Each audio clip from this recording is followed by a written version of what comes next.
take a look at this problem. We got 4 cosine squared plus 4 sine minus 5 is equal to 0. Now oftentimes when we have different trig functions, we try to rewrite the problem such that they're both either sine or both cosine. Well, remember our Pythagorean identities. We got sine squared plus cosine squared is equal to 1. I can take the sine squared and move it to the right side, and we end up with cosine squared is equal to 1 minus sine squared. So I can come over here and I can replace the cosine squared. Notice 4 just stays out in front, but we're going to replace cosine squared with 1 minus sine squared.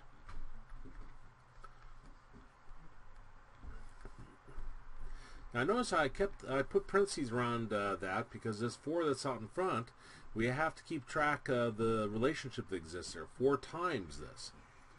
So I'll multiply it through. 4 times 1 is 4. 4 times negative sine squared is negative 4 sine squared.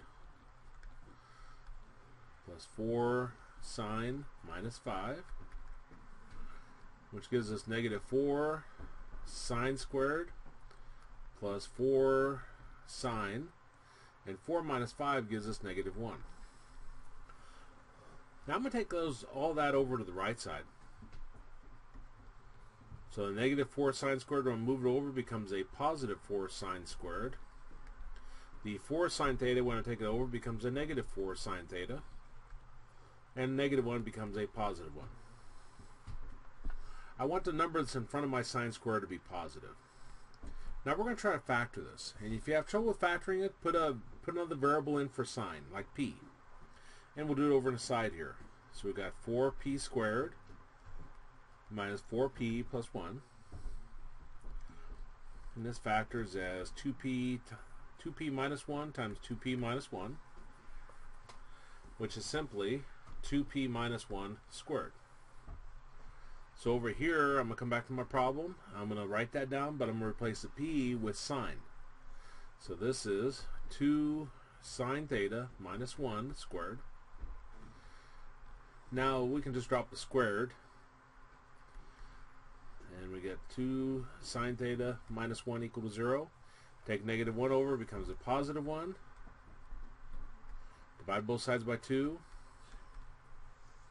And we get sine is equal to 1/2. Well, it's like there's been a lot of 1/2s here. If I look at pi over 6 and I look at 5 pi over 6, this point here is square root of 3 over 2 and 1/2. And this point over here is negative square root of 3 over 2 and 1/2. Now sine is our y part on our unit circle.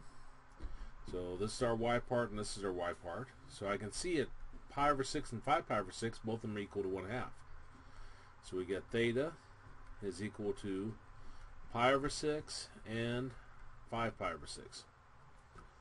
Now if I were to plug those back in and check it, if I put pi over 6 here, cosine is square root of 3 over 2 squared gives us 3/4 times 4 is 3. So if I plug it in here, pi over 6, we get sine is our y, so 1/2. 4 times 1/2 is 2. So I got 3 plus 2 is 5. 5 minus 5 is 0. So that checks.